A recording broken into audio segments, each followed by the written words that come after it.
جب اہل شام نے الگ حکومت اپنی قائم کر دی، حضرت علی کے مقابلے میں اپنی حکومت کا اعلان کر دیا تحکیم کے فیصلے کے بعد، اور اس پر خوارج کی ایک جماعت بن گئی، الگ ہو گئے، جنہوں نے پھر بڑی خوفناک جنگیں کی، بڑے زمانے تک وہ مسلمانوں کو نقصان پہنچاتے رہے۔ تو تین خارجی اکٹھے ہوئے کہ جتنا فساد ہے نا اس کی جڑ ہے ایک عمر بن عاص اور معاویہ بن ابی سفیان اور علی بن ابی طالب رضی اللہ تعالیٰ عنہ، ان تینوں کو قتل کر دو، فتنہ ختم ہو جائے گا۔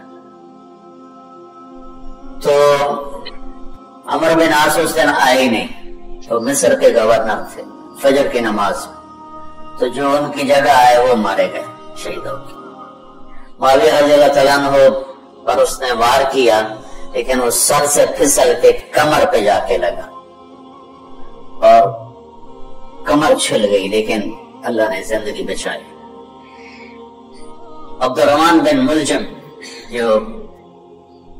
جس نے حضرت علی کو شہید کیا، یہ آیا ہوا تھا کوفے میں، تو لوگوں نے کہا امیر المومنین یہ اس کے ارادے اچھے نہیں نظر آتے، تو اس کو ہم پکڑ نہ لیں۔ فرمان لگے تو مجھے پھر اللہ کی ملاقات کیسے ملے گی؟ میں تو تم میں نہیں رہنا چاہتا، میں تو اللہ سے ملنا چاہتا۔ حضرت علی کے ساتھیوں نے بڑی بے وفائی کی، بڑی بے وفائی، سے میں کہہ رہا ہوں مظلوم ترین ہستی۔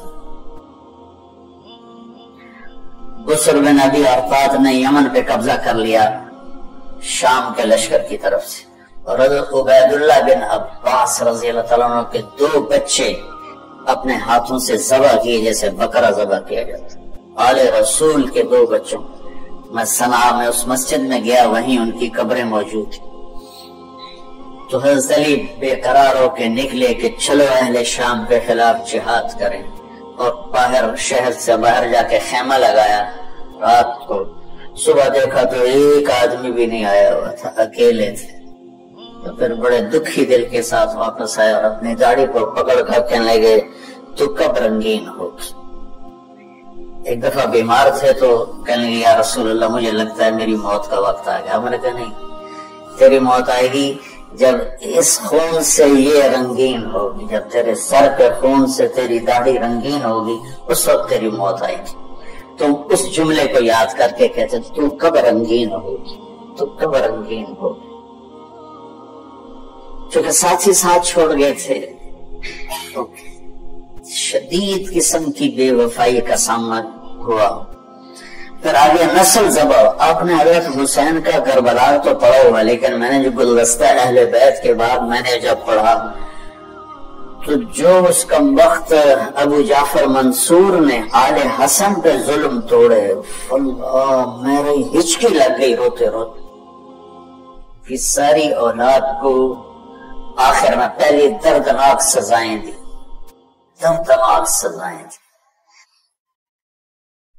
اور پھر ان سب کو ایک کمرے میں بند کر کے چاروں طرف سے کمرہ ٹائٹ کر دیا، ہوا بند کر دی، کھٹ کے سارے شہید ہو گئے، تڑپ تڑپ کے سب اس میں شہید ہو گئے۔ اس لیے میں کہہ رہا ہوں سب سے مظلوم ہستی ہیں علی بن ابی طالب۔ تو فرمانے لگے اس کو پکڑو گے تو میں شہید کیسے ہوں؟ کہ جی وہ آپ کا خطرہ ہے، پیرا دے رہے ہیں۔ کہنے لگے کس سے دے رہے ہیں؟ زمین والوں سے، آسمان والوں سے؟ کہنے لگے جی آسمان والوں سے کون دے سکتا، زمین والوں سے پیرا دے رہے گا، بیٹا جا کے سو جاؤ، آسمان والا فیصلہ کرتا ہے تو زمینی پہرے کام نہیں آتے، جاؤ، تو فیصلے آسمان سے اترتے ہیں، زمین پہ نہیں اترتے۔ تو 21 رمضان کو فجر کی نماز میں اس نے آ کے جو وار وہ سیدھا سر پہ لگا تو سر پھٹ گیا، تلوار دماغ میں چلی تھی، سو بچ گیا، پکڑا گیا۔ اب دیکھنا حضرت علی کے اخلاق، لوگ اکٹھے ہو گئے، حضرت زینب کو پتا چلا تو وہ بھاگی بھاگی آئی اور رونے لگی، واہ ابتا واہ ابتا۔ تو وہ کہنے لگا، لوگ کو پٹی پٹی باندھنے لگے تو وہ کہنے لگا ابن ملجم جتنی مرضی پٹیاں باندھ لو، اب یہ مر کے ہی رہے گا، اس تلوار کو 1 مہینہ زہر میں ڈبو کے رکھا ہے پھر وار کیا ہے، تو اس پر تو بڑے سے بڑے حلیم کو غصہ آ جانا چاہیے، وہیں اس کا قیمہ ہو جاتا۔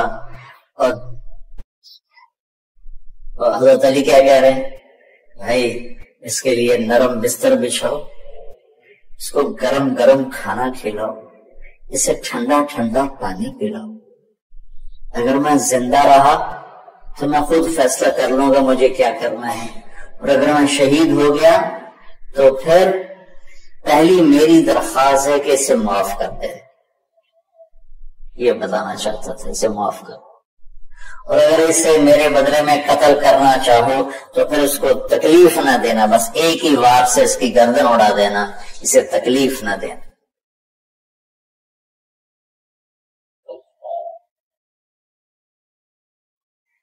آپ پڑھیں گے نا صحابہ کی سیرت تو سب سے زیادہ فضائل حضرت علی کے، سب سے زیادہ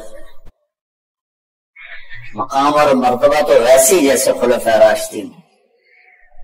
سارے صحابہ اللہ کے ہاں مغفور محبوب، ان میں سے 10 مقرب ترین ابو بکر، عمر، عثمان، علی، طلحہ، زبیر، سعد، سعید، ابو عبیدہ بن جراح اور عبد الرحمن بن عوف۔ پھر ان 10 میں سے 4 محبوب ترین جو خلفاء بنے، پھر جیسے ان کی خلافت کی درجہ بندی ہوئی ایسے ان کے مقام اور مرتبے کی درجہ بندی ہوئی، لیکن فضائل سب سے زیادہ حضرت علی کے ملتے ہیں۔ اور یہ ایک فضیلت جو حضرت علی کو اللہ کے نبی نے سنائی، ہاتھ پکڑ کر یوں اپنے سینے کے قریب لگا کے فرمایا اترضى ان يكون منزلك مقابل منزلي في الجنہ، علی تو راضی ہے جنت میں تیرا گھر میرے گھر کے سامنے۔ تو علی رونے لگے کہ نہیں، ناراض